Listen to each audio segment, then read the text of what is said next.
Wide receivers looking very deep. Jimmy Horn Jr. and DeJounte Wester on the field at the same time, I think is going to be a problem for the defense. Yeah. Both of those guys are kind of built in the same mold, super fast. Wester is just an exceptional route runner, over 100 catches last year. Then you have a guy like Shepard who's going to try to do what Xavier Weaver did last year and come in May Yep. and establish himself as the number one guy after putting up successful seasons statistically at Vanderbilt in the SEC. So he's played against some high competition. So who are you looking to play a lot at wide receiver? Shout out to Amarion Miller and Cordell Russell coming in, and Terrell Timmons. We got some guys out there, man. Who do you like? Yeah, and we didn't even mention the best one on the team, which is Travis Hunter, right? So Crazy, right? I mean, how insane is that group that your best receiver is your cornerback? But it's a crazy group, and you mentioned Jimmy Horn and LeJounte Wester on the field at the same time, and then you throw Dylan in the backfield.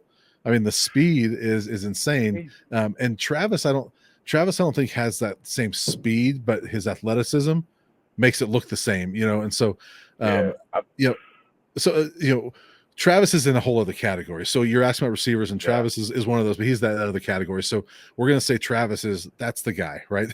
That's the number one guy. But of those other guys, to me, the step that Jimmy Horn has to take is he had some drop problems last year, as good as he was. And, I think every receiving core kind of has, that drop guy, the guy that struggles with that a little bit. And Jimmy was sort of that last year.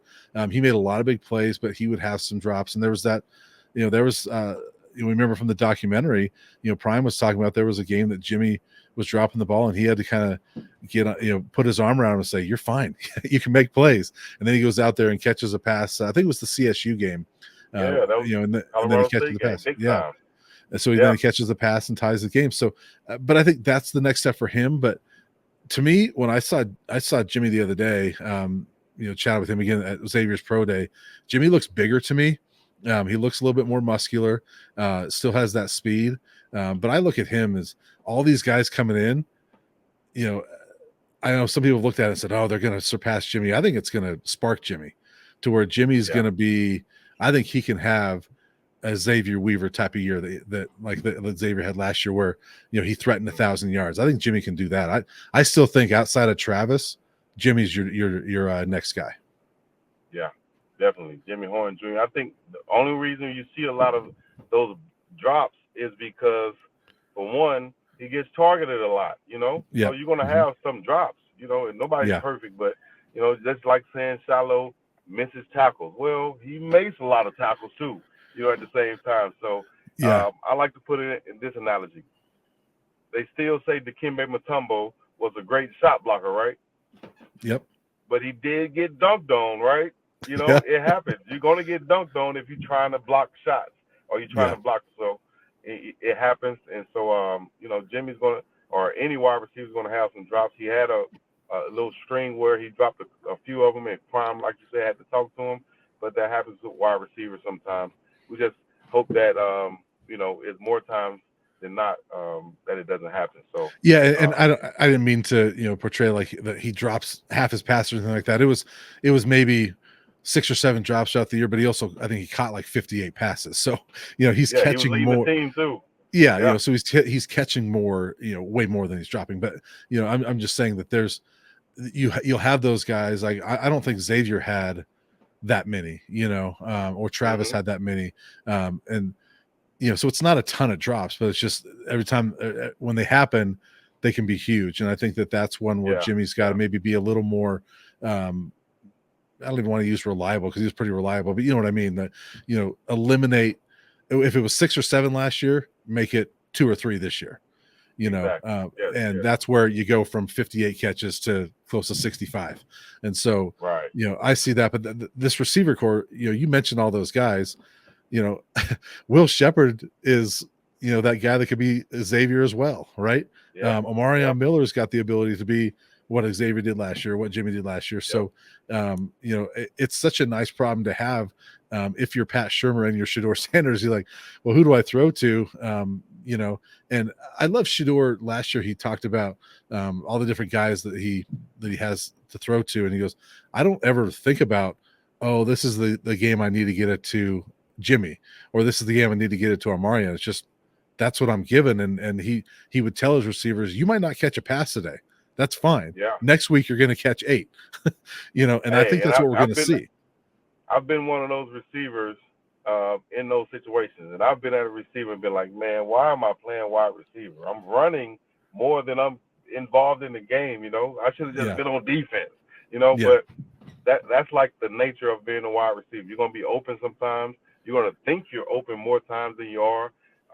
And most of the time the quarterback is throwing based off of either the play call and then the coverage is going to dictate everything. And you might not be in the game plan this week. They might be taking away the seam routes, which is what you're normally running. So got to look away from that. So that's just the nature of being a wide receiver, unfortunately. But it's all about winning. You know, all wide receivers are fine if we can get the win. If I have 0 catches, but we win, okay, I feel like I could have helped, but at least we won. You know, now if I have 0 catches and we lose, it's going to be a problem. But you know, well, and we're going to see those games where, you know, Omarian's going to have a huge game and then maybe he doesn't do much for 2 weeks, or, you know, Will Shepherd's going to have a huge game and doesn't do anything for a couple of weeks. So, but while they're not doing something, Travis is going to have a huge game. Jimmy's going to have huge games. So, you know, I just think this receiving core is so deep that, you know, and Shador's going to find that mismatch. And to your point, if they're taking away what Will does really well one week, well, now Jimmy's open. And so that's what's going to be fun to watch with that receiving core is, you know, that chess match of what do Shermer and Shador figure out each week as to who's going to have that big game. Yep. Wild cards, real quick. Wild cards at the wide receiver would be Terrell Timmons for me. Terrell Timmons and one other guy. Slipping my mind right now. Why is it slipping my mind? Terrell Timmons, and I'll take who else you got out there? I was going to go Cordell Russell, the kid from TCU. I was just about to say Baby T.O. Yeah, Baby T.O. Those would be my wild cards to come in and really make some noise. So well, look out for those.